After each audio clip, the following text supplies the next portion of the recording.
किसी को इतना चाहा है कि उसका सीन भी दिल की धड़कन बढ़ा दे? तुम रोज मैसेज करते रहे, कॉल करते रहे, और वो धीरे धीरे दूर होता गया। तुमने सोचा शायद और कोशिश करूं, शायद पीछा करूं, शायद उसे समझा लूं। लेकिन यहीं तुम हार गए, क्योंकि दुनिया का सबसे बड़ा सच यह है, जिसे तुम ज्यादा पकड़ने की कोशिश करते हो वो उतनी ही तेजी से फिसलता है। एक समय था जब वो खुद तुम्हें ढूंढता था, खुद बात करता था, खुद तुम्हारी वैल्यू समझता था। फिर क्या बदला? तुम नहीं बदले, तुम बहुत ज्यादा उपलब्ध हो गए। स्टोइक फिलॉसफी यही कहती है, ना बात करो, ना पीछा करो, ना कॉल करो, क्योंकि खामोशी वो आईना है जिसमें सामने वाला खुद को पहली बार साफ देख पाता है। और जब तुम चुप होते हो तब उसकी बेचैनी बोलने लगती है। इस वीडियो में हम समझेंगे क्यों दूरी प्यार को खत्म नहीं करती, बल्कि वापस खींच लाती है। अगर कभी किसी को खोने का डर तुम्हें अंदर से खा रहा है तो यह वीडियो आखिरी तक देखना, क्योंकि आज तुम सीखोगे स्टोइसिज्म की वो चाल जिससे लोग तुम्हें छोड़ नहीं पाते। चैप्टर 1, खामोशी की पहली रात। इंट्रो के बाद जब तुम ये वीडियो आगे बढ़ाते हो तो मान लो कहानी यहीं से शुरू होती है। जिस दिन तुमने मैसेज करना बंद किया, कॉल मिलाना छोड़ दिया और कैसे हो लिखने से खुद को रोका, उस रात तुम बेचैन थे। फोन बार बार हाथ में गया, स्क्रीन जली, फिर बुझ गई। दिल ने कहा एक बार और लिख ले, लेकिन तुम रुके। स्टोइक फिलॉसफी यही कहती है, जिस पल तुम खुद पर कंट्रोल पा लेते हो उसी पल सामने वाले पर तुम्हारा असर शुरू हो जाता है। उसे लगा आज तुम नहीं आए। पहली बार उसने फोन चेक किया, कोई नोटिफिकेशन नहीं। वो खुद से बोला आज इतना साइलेंट क्यों है? यहीं से खेल पलटता है, क्योंकि जब तक तुम बोलते रहते हो उसे सोचने की जरूरत नहीं पड़ती, लेकिन जिस दिन तुम चुप हो जाते हो उसके दिमाग में शोर शुरू हो जाता है। स्टोइक्स कहते हैं शोर से नहीं, खामोशी से इंसान बेचैन होता है। वो याद करने लगता है तुम्हारी आवाज, तुम्हारा इंतजार, तुम्हारा हमेशा मौजूद रहना। और धीरे धीरे उसे एहसास होता है तुम कोई आम इंसान नहीं थे, तुम उसकी आदत बन चुके थे।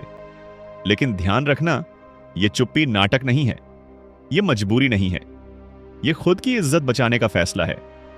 और जब तुम खुद को चुनते हो तब लोग तुम्हें खोने से डरने लगते हैं। यहीं से अगला चैप्टर शुरू होता है, जहां उसकी बेचैनी तुम्हारी ताकत बनती है। चैप्टर 2, जब उसकी बेचैनी बढ़ने लगती है। चैप्टर 1 में तुमने देखा तुम्हारी खामोशी ने उसके अंदर पहला सवाल पैदा कर दिया। अब कहानी आगे बढ़ती है। दूसरे दिन भी तुम्हारा कोई मैसेज नहीं आया, ना गुड मॉर्निंग, ना बिजी हो, ना कोई वजह। वो खुद को समझाने लगा शायद काम में होगा, लेकिन दिल मान नहीं रहा था, क्योंकि इंसान उसी चीज की कीमत समझता है जो अचानक रुक जाती है। स्टोइक फिलॉसफी कहती है जब तुम किसी की लाइफ से अपनी एनर्जी हटा लेते हो तो खालीपन बोलने लगता है। वो बार बार फोन उठाता है, फिर रख देता है। ईगो कहता है मैं क्यों कॉल करूं, लेकिन मन पूछता है अगर वो चला गया तो? अब रोल बदल चुका है। पहले तुम इंतजार करते थे, अब वो कर रहा है। तुम्हारी खामोशी उसके दिमाग में सवाल बन गई है। वो याद करता है तुम हमेशा कैसे उसके लिए मौजूद रहते थे, और अब अचानक नहीं हो। यही स्टोइक तरीका है, न लड़ाई, न शिकायत, न सफाई, बस अपनी मौजूदगी वापस ले लेना। और यही बात उसे परेशान करती है, क्योंकि उसे एहसास होने लगता है कि तुम कंट्रोल में हो। जब सामने वाला यह समझ लेता है कि तुम उसके बिना भी ठीक हो, तभी वो तुम्हें खोने से डरता है। चैप्टर 3 में हम देखेंगे वो पहला पल जब वो खुद तुम्हारी खामोशी तोड़ने की कोशिश करता है। चैप्टर 3, वो पहला मैसेज। चैप्टर 2 में उसकी बेचैनी बढ़ चुकी थी। अब बात सिर्फ शक की नहीं रही। उस दिन वो देर तक तुम्हारा नाम स्क्रीन पर देखता रहा। टाइपिंग, फिर रुक गया, डिलीट, फिर दोबारा लिखा, क्योंकि ईगो और डर आमने सामने खड़े थे। स्टोइक फिलॉसफी कहती है जब इंसान कंट्रोल खोता है तब वो कनेक्शन खोजता है। आखिरकार उसने वही किया जो तुम पहले रोज करते थे, एक छोटा सा मैसेज, हे, ना सवाल ना वजह, सिर्फ मौजूदगी चेक करने की कोशिश।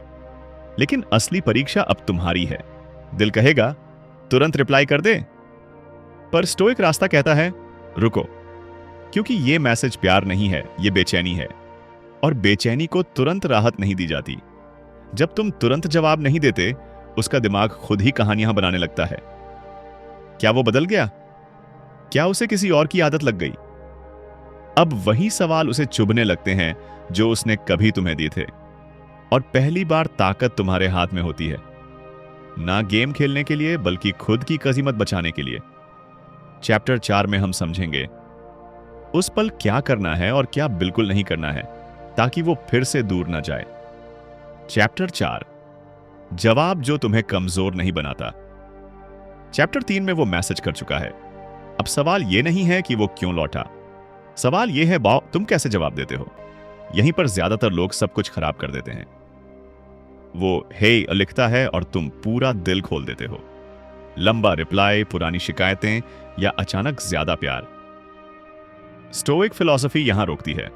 जिस चीज को तुमने खामोशी से हासिल किया है, उसे जल्दबाजी से मत खंवाओ। तुम जवाब देते हो, छोटा, शांत और साफ। ना सवाल, ना सफाई, ना इमोशनल बोझ।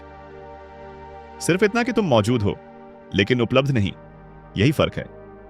उसे समझ आने लगता है तुम वही इंसान नहीं रहे जो हर बार तुरंत पिघल जाता था।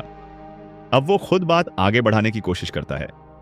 अब वो पूछता है, सब ठीक है? और तुम शिकायत नहीं करते, क्योंकि स्टोइक इंसान अपने हालात किसी पर थोपता नहीं। वो देखता है तुम शांत हो, स्टेबल हो, कंट्रोल में हो, और यहीं से रिस्पेक्ट वापस आती है। प्यार दबाव से नहीं, क्लास से लौटता है।